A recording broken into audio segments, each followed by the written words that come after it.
نیچے انہوں نے اشارات دیے ہوئے ہیں کہ رات کا سناٹا ہے، خاموشی ہے، ٹھنڈی ہوا چل رہی ہے، لوگوں کا میٹھی نیند سونا یعنی کہ بہت گہری نیند میں سو رہے ہیں، یکایک اچانک آگ کی آوازیں بلند ہونا، بدحواس پریشان ہو کے لوگوں کا بھاگنا، چیخو پکار سے آنکھ کھلنا، باہر دوڑنا، اور پھر یہ دیکھنا کہ ایک 3 منزلہ مکان میں آگ کے شعلے بلند ہو رہے ہیں، آگ بھڑک رہی ہے، بچوں اور بڑوں کی چیخو پکار، لوگوں کا پانی کے گھڑے اور بالٹیاں لانا، پڑوسی بھی پریشان، آگ پھیلنے کا خطرہ، ایک عورت کی چیخ، بچہ اوپر والی منزل میں رہ جاتا ہے، اور جو لکھ رہا ہے، مصنف ہے جو تحریر کر رہا ہے، وہ خود اپنا آپ کو بتا رہا ہے کہ پھر میرا آگ سے بچتے ہوئے اوپر چڑھنا، بچہ لانے پر عورت کی دعائیں، فائر بریگیڈ کی آمد، مکان پر پانی، آگ لگنے کی وجہ بعد میں معلوم ہونا کہ باورچی خانے میں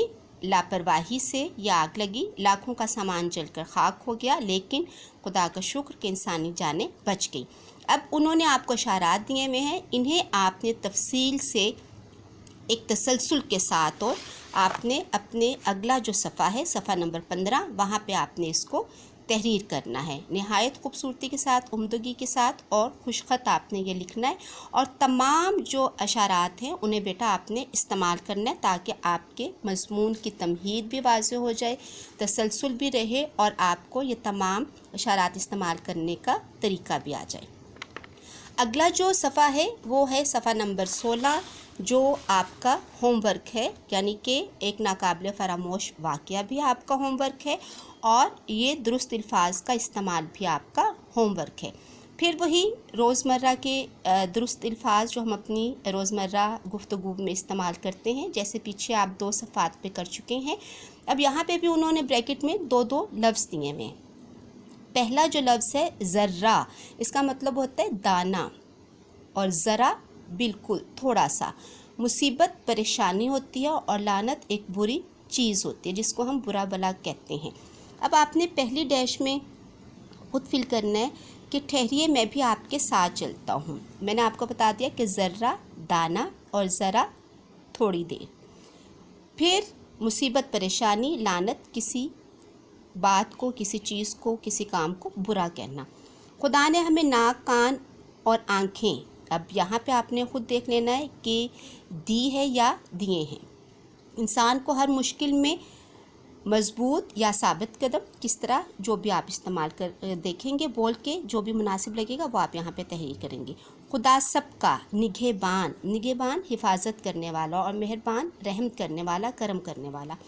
آپ ہر روز ایک نیا شگوفہ کہتے ہیں ایک خوش کن بات، ایک اچھی بات جو خوش کر دے، مزہ دے، خوشی کا باعث بنے، چھوڑ دیتے ہیں یا توڑ دیتے ہیں۔ دیکھ لیں آپ مناسب لفظ۔ سائنس نے ڈیش ترقی کی ہے، حیرت انگیز یا حیرت زدہ۔ اب حیرت زدہ، کسی چیز کو دیکھ کر انسان حیرت زدہ ہو جاتا ہے، یعنی کہ حیرانی میں مبتلا ہو جاتا ہے، اور حیرت انگیز کہ جو چیز آپ کو حیرت میں مبتلا کرتے۔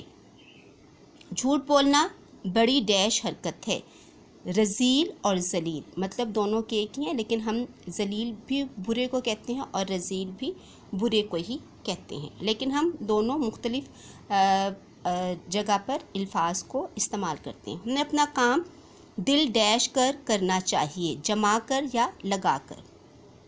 اس بیان میں ڈیش ذرہ یا ذرا برابر بھی سچائی نہیں۔ قورمہ ذائقہ دار ہے یا مزیدار ہے۔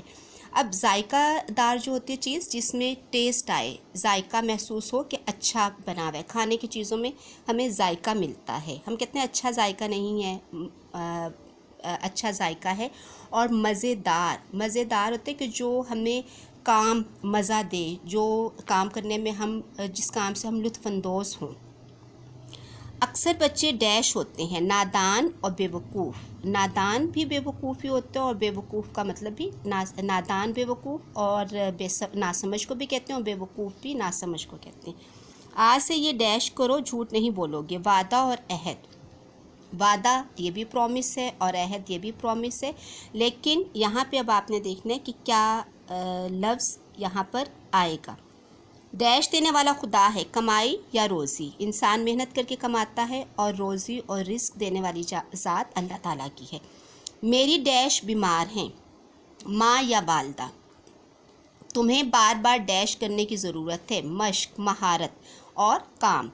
وہ پر ڈیش ہے، آس یا امید، آس بھی امید ہی ہوتے اور امید بھی امید ہی ہے۔ گاؤں میں ڈیش کے کھیت ہیں، دھان اور چاول، دھان کہ جو ابھی فصل پک رہی ہو، تیار ہو رہی ہو، اور چاول جو پک کر آ چکی ہو اور جنہیں ہم گھر میں جب پکائیں تو ہم انہیں چاول کہتے ہیں۔ اب یہ آپ کا ہوم ورک تھا کہ جماعت کا کام آپ کا اسلیس کا تھا جو آپ نے کرنا ہے، اور ہوم ورک میں آپ کو ایک ناقابل فراموش واقعہ مضمون نویسی دی گئی ہے، اور یہ روزمرہ الفاظ کا استعمال جو آپ نے درست کر کے اپنے نردبان پر تحریر کرنا ہے۔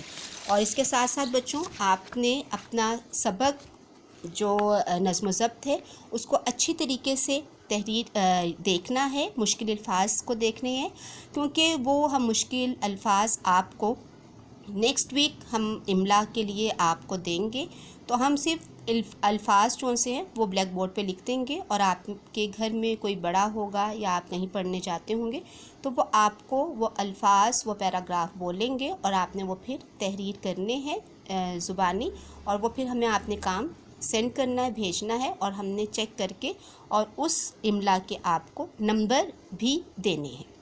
اس وقت تک کے لیے آپ نے اپنی تیاری رکھنی ہے، اپنا خیال رکھنا ہے۔ خدا حافظ۔